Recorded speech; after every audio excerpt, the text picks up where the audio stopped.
Mabigat ang pakiramdam ko habang pauwi ako sa apartment. Kung maiba lamang ako matutuluyan ngayon ay hindi ako dito sa apartment uuwi.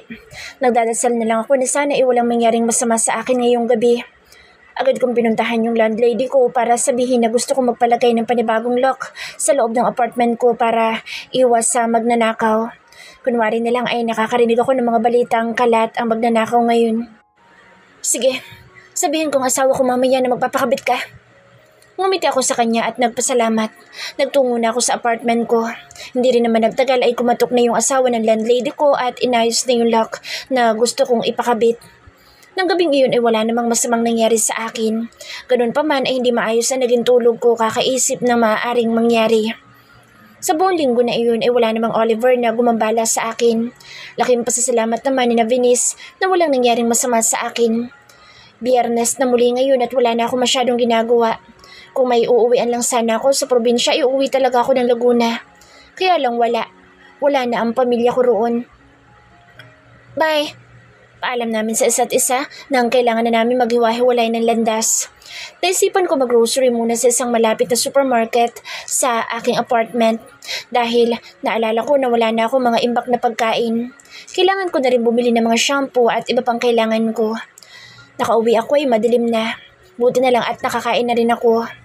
Nag-abang lamang ako ng masasakyan at tumiratso na sa apartment. May nakasalubong pa ako mga kakilala at tinanong ko kung saan sila pupunta. At sinabi nila na uuwi raw sila ng probinsya nila dahil wala namang pasok bukas. Ngumiti lang naman ako sa kanila. Madalas kapag nakakarinig ako ng ganoon ay hindi ko mapigilang mainggit. Sana lahat ay may inuuwi ang pamilya. Sana lahat ay masaya kapag darating ang Biyernes dahil pauwi sila sa kani-kanilang pamilya. Ayoko kasing umuwi ng Laguna kahit pwede ko namang dalawin ang puntod ng pamilya ko. Malulungkot lamang ako at tatanungin na naman ang sarili, bakit ako lamang ang buhay ngayon? Binuksan ko na ang pintuan ng apartment ko. Binuksan ko ang ilaw ng aking apartment upang lumiwanag naman sa buong kapaligiran. Ipinatong ko muna ang mga pinamili ko sa lamesa at pumasok sa loob ng kwarto upang makapagbihis. Binuhay ko ang ilaw doon at magtatanggal pa lang sana ako ng pantaas kong damit nang may makita kong tao na nakahiga sa aking kama. Ang tagal mo naman. Kanina pa kita hinihintay. Napalunok ako nang marinig ko ang boses niya. Agad akong ginapangan ng takot dahil nandito siya sa loob ng bahay ko. Nandito si Oliver. Anong ginagawa mo rito, Oliver? Paano ka nakapasok? Umatras ako papalayo sa aking kwarto. Papalayo sa kanya. Sa tingin mo ba? Wala akong ginawa sa buong isang linggo. Siyempre, pinag-aralan ko lahat ng maaaring baguhin mo sa apartment mo. Nagdagdag ka pala ng lock para hindi ako makapasok dito? Itinagilid niya ang kanyang ulo habang nakangisi. Patuloy lamang ako sa pag-atras hanggang sa maramdaman ko na ang dining table sa likod ko. Napalingon ako roon bago muling tiningnan sa Oliver na may nakakakilabot ng ngiti sa kanyang labi. I waited for you to let your guards down. Kaya hinayaan ko muna lumipas ang ilang araw bago ako kumilos at bisitahin ka. Lumapit sa akin si Oliver. Tinangka kong umalis sa kinaroroonan ko ngunit agad niyang iniharang ang isang kamay niya sa gilid ko. Hey, where are you going? Aren't you happy to see me? Hindi ba't dati naman gustong-gusto mo na binibisita kita? Mariin ako napapikit ng aking mga mata at napaiwas sa kanya nang ilapit niya ang kanyang muka sa may leeg ko. I missed you. Naramdaman ko ang kanyang labi na lumapat sa leeg ko kaya agad akong nangilabot at nanginig sa takot. Tinangka ko siyang itulak ngunit hindi ako nagtagumpay. I want you back, Vienna. No one can have you. You're mine. Hindi ko na pinatapos pa si Oliver. Buong lakas ko siyang itinulak papalayo sa akin. Nagawa kong makatakbo ngunit hindi pa man ako nakakalayo sa kanya ay agad niya na akong nahagip. Hinawakan niya ang buhok ko kaya halos madapa ako sa pagtakbo ko. Saan ka pupunta? Bakit kung kailan nandito ako, saka ka naman aalis? Come on, Vienna. Don't play hard to get. Alam naman natin gusto mo rin makapagbalikan sa akin. Mas dinian na ni Oliver ang pagkakahawak niya sa buhok ko, kaya't halos mapasigaw ako sa hapdi nito. Ipinikit kong aking mga mata habang dinadamdam ang hapdi ng anit ko. Please, Oliver. Kung gusto mo mag-usap tayo, pag-usapan natin ng maayos. Hinawakan niya ako sa aking bawang bago itayo. Muli niyang inilapit ang kanyang mukha sa aking leeg. Napahikbi ako dahil sa ginagawa niyang pambabasto sa akin. I don't want this. I don't want it. Pag-usapan na maayos? Hindi natin makukuha ito sa usapang maayos, Vienna. Hinigpitan niya ang pagkakasabunot muli sa akin kaya napasigaw ako sa sakit. Alam ko na kung kakausapin lang kita, hindi ka makikipagbalikan sa akin. Bakit kaya? Alam ko na. Dahil ba sa boss mo? Nanginginig akong umiling sa kanya. Nagkaganito ka lang naman simula nang magpalipas ka ng gabi sa kondo niya, hindi ba? Bakit? May nangyari ba sa inyo? Hinila niya ang buhok ko upang sapilitan akong iharap sa kanya. Well, he can't have you, Vienna. Dahil akin ka lang. At alam mo ang gagawin ko sa'yo? Dahan-dahan ang tumulo ang luha ko sa aking mga mata. Halong galit, takot at pagkamuhi ang aking nararamdaman para sa kanya. Oliver, please. Hindi ka ganitong klaseng tao. Ngumisi lang siya sa sinabi ko na parang isang malaking biro iyon. His hands trails from my neck down to my cleavage to my abdomen.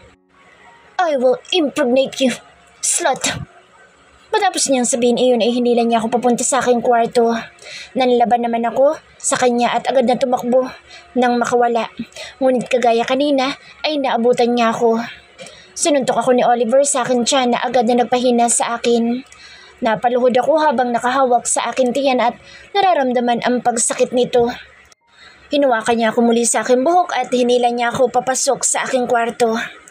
Wala naman ako ibang magawa kung hindi ang magmakaawa at ang umiyak. Inihagis ako ni Oliver sa kama. Tinangka ko naman tumayo ngunit agad siyang pumaibabaw sa akin. Patuloy pa rin ako sa pagmamakaawa. Oliver, please! Nakita ko ang pagtatanggal niya ng kanyang pang-itaas. Halos sirain niya naman ang aking damit pero tinangka ko pa rin siyang pigilan kaya iyong ilang botones lamang ang natanggal mula sa damit ko. Hinawakan niya ang aking magkabilang kamay at marahas na ipinatong iyon sa may uluhan ko. Panay ang pag-iling ko nang mapansin ko ang paglapit ng kanyang mukha sa akin. This is sexual assault. Oliver forcefully kisses my lips and trying to open my mouth by squeezing the side of my cheeks. But I didn't open it. His left hand still pinning my hand over my head while his right hand is trailing over my body, trying to get me naked. When he's about to kiss my lips again, I open my mouth and bite his lips, making him groan in pain. When the grip on my hand is loosening, I kick his groin, sending him another sensation of pain. I pushed him away and tried to escape and run for my life. Hindi agad nakasunod sa akin si Oliver dahil sa ginawa kong pagkagat sa kanya at pagsipa sa pagkalalaki niya. Sinalubong ako ng madilim na kalsada namin. Wala ka nang makikitang tao sa paligid at tanging poste ng ilaw at liwanag ng buwan na lamang ang nagbibigay liwanag sa daan. Tumakbo ako. Hinanap ko may mahihingan ba ako ng tulong. Tiningnan ko rin kung makikita ko ba ang mga tauhan ni Briggs ngunit wala. Kaya mas binilasan ko lang ang pagtakbo, knowing that there's no one who's going to help me. Come back here! Cute bitch! Narinig ko ng pagsigaw ni Oliver kaya lalo kong binilisan ang pagtakbo. Alam kong medyo liblib ang kinaroroonan ng apartment ko kaya hindi ako gaanong makakasalubong ng mga tao rito. Hinahapo man ay hindi ko na iyon pinansin pa. Mas kailangan kong makalayo sa kanya o makatakas man lang. Mabilis ang pintig ng aking puso. Hindi ko masabi kung dahil ba ito sa pagtakbo ko o dahil sa kabang nararamdaman ko. So sobrang lalim ng iniisip ko kung paano ako tatakas sa kanya ay hindi ko napansin ang malaking bato sa daraanan ko. Natalapid ako rito at agad na nadapa. Ganun pa man ay tumayo rin ako at muling bumalik sa pagtakbo. Mahapdi ang aking magkabilang palad at ang aking tuho dahil sa pagkakadapa ko. Naging rason din iyon sa pagbagal ng aking pagtakbo. Ganoon pa man ay hindi ako tumigil. Ayokong tumigil at maaabutan ni Oliver. Nang makarating ako sa may kanto ay wala pa rin ako makitang mga tao. Ganun na ba kalalim ang gabi at halos tulog ng mga tao ngayon? Wala kang pupuntahan, Vienna! So be a good girl and come back here, bitch! Muling pagsigaw ni Oliver sa akin. Lumiliit na ang distansya ko sa kanya dahil sa pagbagal ng aking pagtakbo. Patawid na ako sa kabilang kanto nang may bigla isang kotse ang dumaan sa harapan ko. Munti ka na ako mahagip nito ngunit agad ako nakaatras kaya't hindi ako nabunggo. Subalit dahil sa pagkabigla ay naging dahilan iyon upang matumba ako. Naramdaman ko ang pagsakit ng aking palad nang maituon ko iyon sa lupa. Napalingon ako kay Oliver na ngayon ay pinagtatawanan ako dahil alam niya na hindi na ako makakalayo pa. Tinangka kong gumapang papalapit sa sakyan na tumigil sa may harapan ko upang humingi ng tulong. Hindi ko alam kung sino ito pero kahit sino pa man siya ay hihingan ko siya ng tulong. Bumukas ang pintuan ng sakyan. Humihikbi akong humingi ng tulong sa kanya. Naglakad ang lalaking hindi ko pa nakikita ang mukha papalapit sa akin. Hinawakan ko ang kanyang itim na sapatos at umiyak doon habang patuloy sa paghingi ng tulong sa kanya. Please help me. Pag-iyak ko. Paulit-ulit ko lamang iyong sinasabi sa kanya at umaasa na tutulungan niya ako kahit hindi niya ako kilala. Nakarinig ako ng sabay-sabay na pagkasa ng mga baril kaya napatigil ako sa pagmamakaawa ko. Narinig ko ang pagmumura ni Oliver kaya agad ko siyang nilingon. Nakataas ang dalawang kamay ni Oliver habang nakaluhod at para bang sumusuko habang nakatutok sa kanya ang halos 6 na baril. Magkahalong gulat at kaba nakita ko ang ekspresyon ni Oliver sa hindi kalayuan sa akin. Napaatras pa ako dahil din sa takot sa nakitang mga baril na nakatutok sa kanya. Hindi ko na malaya na napasandil na pala ako sa binti na lalaking kanina lang ay hinihingan ko ng tulong. Nandahan ako lumingon sa kanya at nagtaas ng tingin. Nanlakas sa gulat ang aking mga mata nang makita ko kung sino siya. If it's just me, I would shoot your head without any dumb hesitation. But I don't think Vienna deserves such ugly sight. Malamig na sabi ni Briggs habang nakatingin ng diretso sa kinaroroonan ni Oliver. Nagbaba siya ng tingin sa akin at agad na pumungay ang kanyang mga mata nang makitang itsura ko.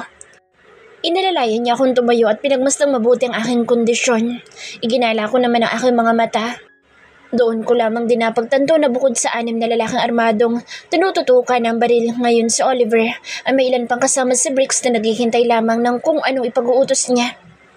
Sorry, I was a little late, Vienna. Inayos niyang aking buhok. Sa hindi malamang dahilan ay napahagulhol ako sa kanya. Once again, he saves me. Langya. Sinasabi ko na nga ba, may relasyon kayo niyong boss mo, no?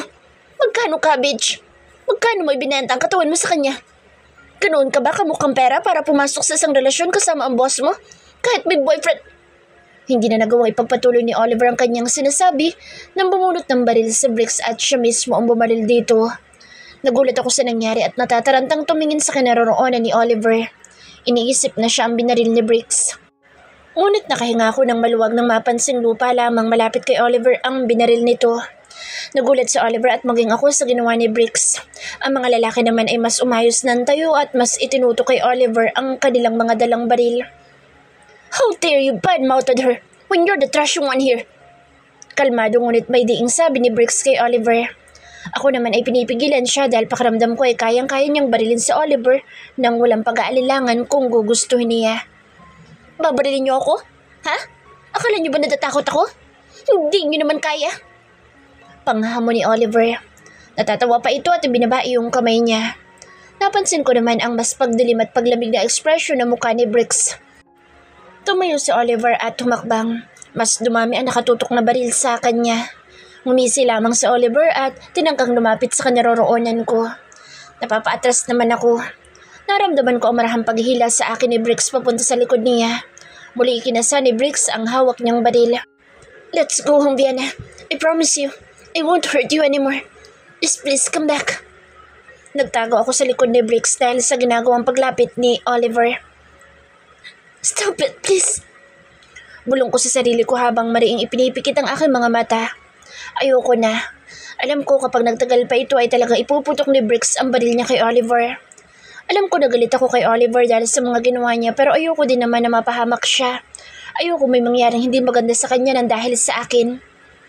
One more step, Mr. Ramirez, and the bullets of my gun will enter your skull. Pagbabanta ni Briggs. Walang bahid ng pagbibiro sa kanyang boses kaya alam ko na kayang-kaya niya iyong gawin. Napahawak ko sa likod niya dahil sa sinabi niya. Napalingon siya sa akin at nakita niya ang pag-iling ko. Vienna! Sigaw ni Oliver na nagpagulat sa akin. Napatalon ako at mas lalong nagtago sa likod ni Briggs. Please, Oliver, umalis ka na dahil papatayin ka talaga ni na Briggs. Narinig ko ang pagbuntong hininga ni Briggs bago humarap sa akin. Napatingin ako sa kanya at nagulat ako nang takpan niya ang tenga ko. Shoot him! Iyon ang huli ko narinig mula kay Briggs bago niya tuluyang takpan ng aking tenga. Nalaki ang aking mga mata at agad na kumawala sa kanya. Nakarinig ako ng putok ng baril pero laking pasasalamat ko nang hindi naman ito pinatay sa Oliver. Napaluhod sa Oliver nang mabaril siya sa balikat niya. Nalaki ang mga mata ko at nagtangka na lumapit dito ngunit pinigilan ako ni Briggs. I can see the frustration on his face, but he still decided to stop his men from firing. Please, aalis na si Oliver. Huwag niyo na siyang barilin. Hindi naman kailangang umabot sa ganito ang lahat. Hindi ko makakaya kung mamamatay si Oliver dito dahil sa akin. Sisisihin ko lamang ang sarili ko at dadalhin ko ang nangyaring ito sa buong buhay ko. Panay ang pag-ungol ni Oliver dahil sa sakit ng tama niya sa kanyang balikat. Marahan akong muling hinila ni Briggs papalapit sa kanya. Naglakad siya ng konti papalapit kay Oliver. Pinigilan ko siya ngunit nang makita kong wala na iyong hawak niyang baril, ay hinayaan ko na din siya. The gunshot that you received in your shoulder, that will serve as a warning from me, Mr. Ramirez. The next time you do something crazy towards Vienna, the bullets will be on your chest and on your head, which will deliver you to your dumb death. Matapos niyang sabihin iyon ay sinanyasan niya ang kanyang mga tauhan. Ibinaba nila ang kanilang hawak na baril and they retreated. Hinila na ako ni Briggs papasok ng kanyang kotse. Pumasok na rin siya at sinabihan ang driver niya na magmaneho na. Hindi ako makapaniwala sa nangyari kaya tulala lamang ako hanggang sa makarating kami sa parking lot ng kondo, garahe ng isang malaking bahay. Napatingin ako kay Briggs upang magtanong kung nasaan kami ngunit nakababa na siya ng sasakyan. Sinundan ko lamang naman siya ng tingin at nagulat ako nang may magbukas ng pinto ng sakyan sa bahagi ko. Miss Vienna. Magalang na pagbati sa akin ang nagbukas noon. Nakita ko si Briggs na naghihintay sa akin na makababa. Nahiya pa akong bumaba dahil sa itsura ko. Ganoon pa man ay hindi naman ako pwedeng manatili na lang dito. Bumaba na ako ng kotse at agad na siyang maipinatong sa balikat ko na makapal na kumot para ata pang takip ko sa aking sarili dahil sa sirapang pang itaas na damit ko. Nagpasalamat naman ako. Iginiya ako ng mga katulong sa isang malaki at engrandeng bahay. Gusto ko magtanong kung kanino bahay ito ay mukhang halata na naman ang sagot. I will prepare the bed for you, madam. Sabi ng isang katulong bago magalang na umalis. Yung ibang katulong naman ay inasikaso ako. Nalilito pa rin ako at para bang naguguluhan sa nangyayari. Bakit ako nandito? Bakit ako dinala dito ni Briggs? Nang maihanda na nila ang sinasabi nilang pagliliguan sa akin ay agad nila akong dinala roon. Hinanap ko si Briggs ngunit hindi ko siya makita sa bahay. Saan siya nagpunta? Tinulungan pa ako maligo ng mga katulong kahit sinabi ko na hindi naman nila kailangang gawin iyon. Ginamot na rin nila ang aking mga natamong sugat at tinulungan din ako sa aking pagbibihis. Halos bago ang mga pinasusuot nila sa aking damit. Si Briggs. Nagdadalawang isip pa ako magtanong sa kanila kung nasaan na ba si Briggs ngunit kanina ko pa talaga siya hindi nakikita. At nasaan ako? Kahit alam ko na naman ang sagot. The master is taking a shower, ma'am. He'll be here soon to check on you. Sagot sa akin ng isa. At nasa bahay po kayo ni Sir Briggs. Matapos niyang sagutin ang tanong ko ay nagpaalam na sila sa akin at umalis. Iniwan nila ako mag-isa sa malaking kwartong ito. Ilang minuto pa nang maiwan ako mag-isa ay may kumatok sa pinto ng kwartong kinaroroonan ko. Bumukas ang pinto at sumilip si Briggs. Matipid naman ako ngumiti sa kanya. Can I come in? Tumungo ako bilang sagot sa itinanong niya. Pumasok siya sa loob ng silid at lumapit sa kinaroroonan ko. Huminga siya ng malalim bago muling magsalita. How are you feeling? Alam kong alam niya na hindi ako okay at nakakangiti lang ako ngayon dahil pinipilit ko. Ganun pa man, alam ko rin na hindi yun ang tinutukoy niya. Much better. Mas okay sa pakiramdam ko kanina. Nabawasan na rin ang takot na nararamdaman ko. Kumalman na rin ang pakiramdam ko. Sa ilang beses na akong iniligtas ni Briggs ay alam ko na ang dapat kong isagot sa kanya. Mahirap magsinungaling sa kanya dahil mabilis niyang malalaman na nagsisinungaling ka sa kanya. His feeling like ice when he's observing someone is something that you can't escape. So, you better just tell him the truth than to tell lies and deceive him. That's not going to work on him. Tumango siya at para bang nakahinga ng maluwag sa sinabi ko. Bukod naman sa sugat ko sa palad at sa tuhod, ay wala na akong masyadong natamong sugat sa ibang bahagi ng katawan ko. And your wounds? Muli niyang pagtatanong. Ipinakita ko sa kanya yung palad ko bago ngumiti. Ginamot na ng mga katulong niyo yung sugat ko. Kaya sa tingin ko'y magiging okay na ang mga ito. Naghahanap ako ng tamang oras para makapagpasalamat sa kanya. Nahihiya rin ako na kinailangan na naman niya akong sagipin. And this time sa kamay pa ng ex-boyfriend ko. Tell me what happened, Vienna. Bakit kanya hinahabol? Hinila ni Bricks ang isang upuan papunta sa gilid ng aking kama at naupo roon. Pinag-cross niya ang kanyang hita at tumingin sa akin. Hinihintay ako magsalita. Nagdadalawang isip ako kung ano ang dapat ko bang sabihin sa kanya at ano yung mga hindi na niya kailangan pang malaman. Ayoko rin kasi na masangkot pa siya sa problema ko. Ganoong hindi naman siya dapat mapasama sa problemang iyon. Huminga ako ng malalim. I broke up with him. Nahuli ko siyang may ibang babae. I blocked him and cut any kind of communications with him. Nang pumunta siya sa opisina noong Lunes ay gusto niya makipag-usap sa akin. Pumayag ako ngunit ang ayoko makapagbalikan sa kanya ay nagalit siya. Tinangka niya ako saktan at pagbandaan dahil sa pagtanggi ko sa kanya. That was the moment you saw us together outside the diner. Tahimik lang naman na nakatingin sa akin si Bricks at nakikinig. Hindi ko nga alam kung dapat ko ba talagang sabihin sa kanya ang lahat. Inaakala ko na baka bigla niya akong puntahan noong Lunes sa apartment ko. Sa takot ko ay naglagay ako ng panibagong lock sa pinto ng apartment. Hindi naman siya nagpakita ng mga oras na iyon kaya gumaan ang loob ko.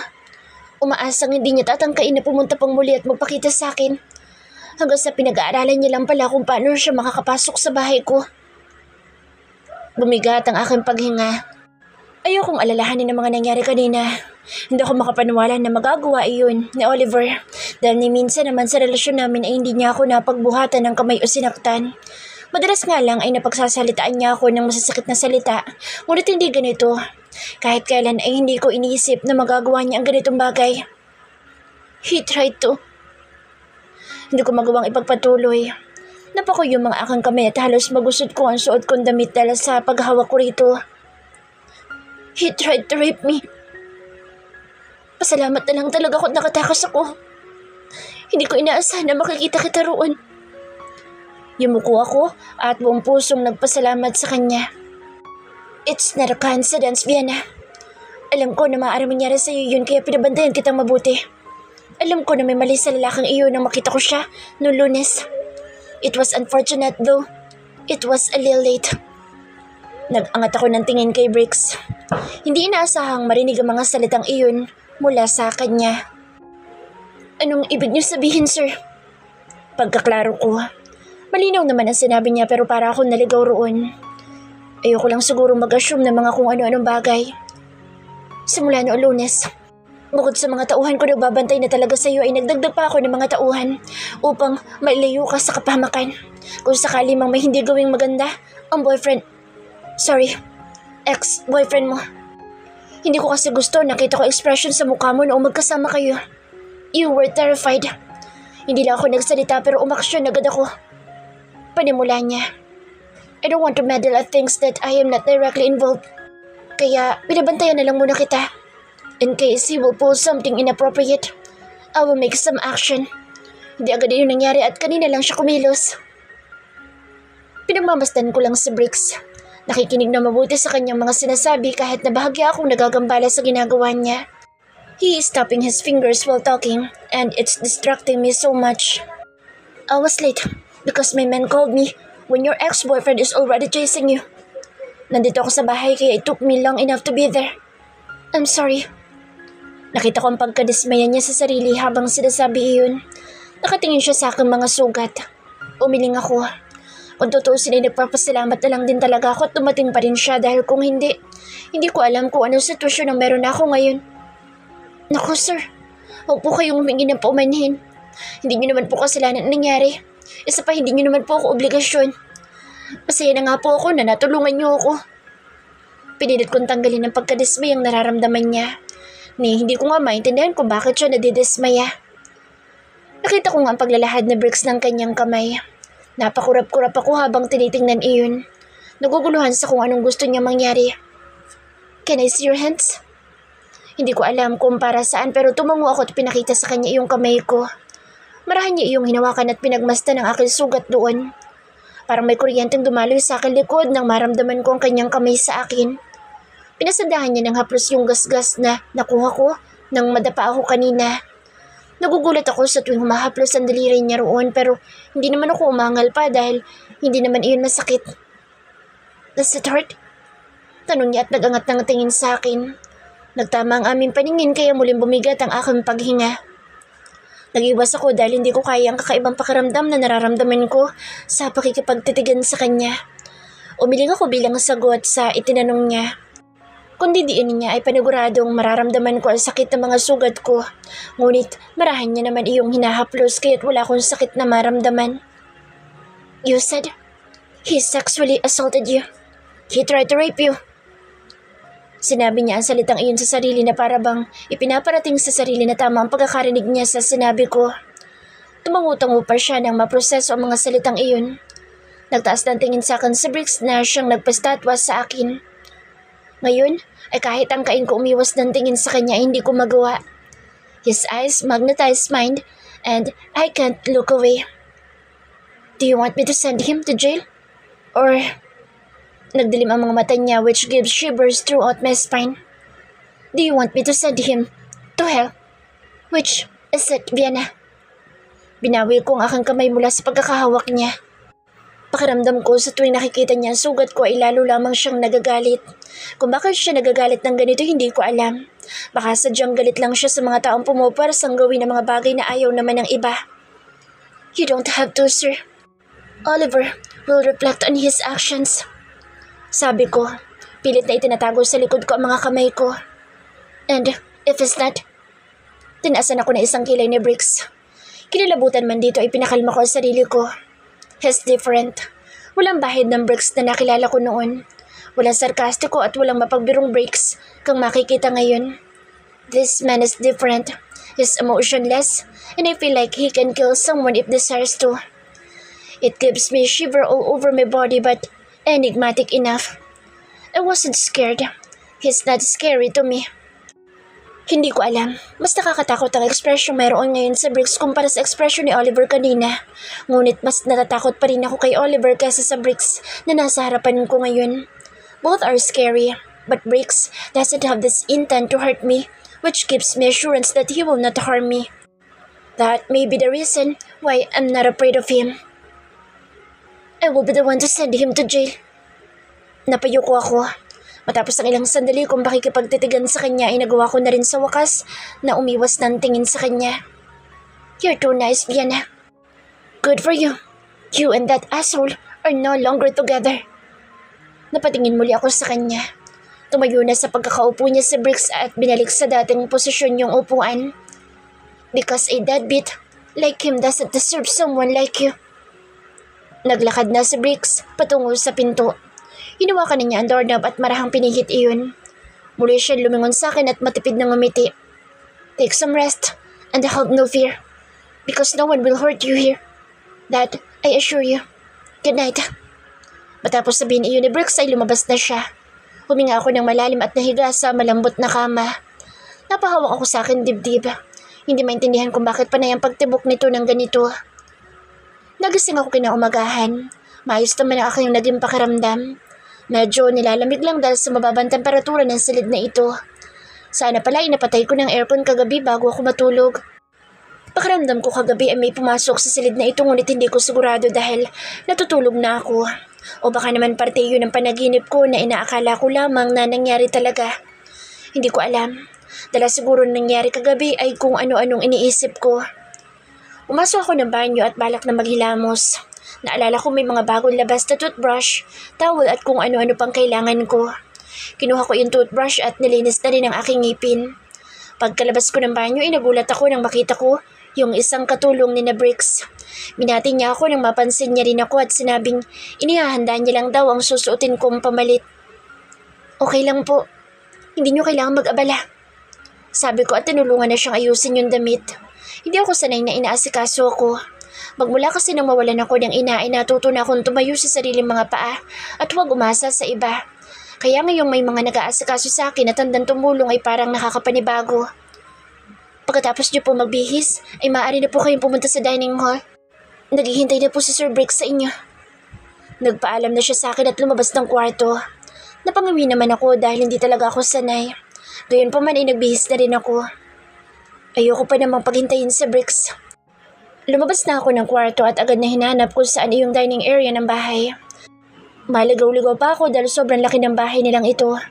Mabuti na lang at may katulong na nagturo sa akin ng tamang daan. Nakita ko sa Briggs sa sentro at nakaupo habang nagbabasa ng dyaryo at umiinom ng kape. Nag-angat lamang siya ng tingin nang maramdaman ang presensya ko. Matipid siyang ngumiti sa akin at ganoon din naman ako sa kanya. Iginiya ako na isang katulong sa aking uupuan. How's your sleep? No nightmare? Muli niya ibinalik ang kanyang titig sa dyaryo habang umiinom pa rin ng kape. Umiling naman ako. Wala naman ako napanaginipang hindi kaaya-aya. I had a good sleep. No nightmares. Para akong batang tinatanong kung nagkaroon ba ako ng bangungot. Nakakatawa. Gusto kong tumawa. Good. Isinara na ni Briggs ang dyaryong binabasa niya at inilagay niya iyon sa gilid. Tumingin siya sa akin. Let's eat. Alam ko naman na hindi ako makakatanggi o makakaangal pa kaya tumango na lang ako at kumain ng mga inihanda ng mga kasambahay nila. Marami iyon kaya pakiramdam ko ay sobra akong mabubusog mamaya. Good morning, asshole. Napatigil ako sa aking pagkain nang makarinig ako ng boses. Napalingon ako roon at nagulat ako nang makita ang ilan sa mga pinsan ni Briggs.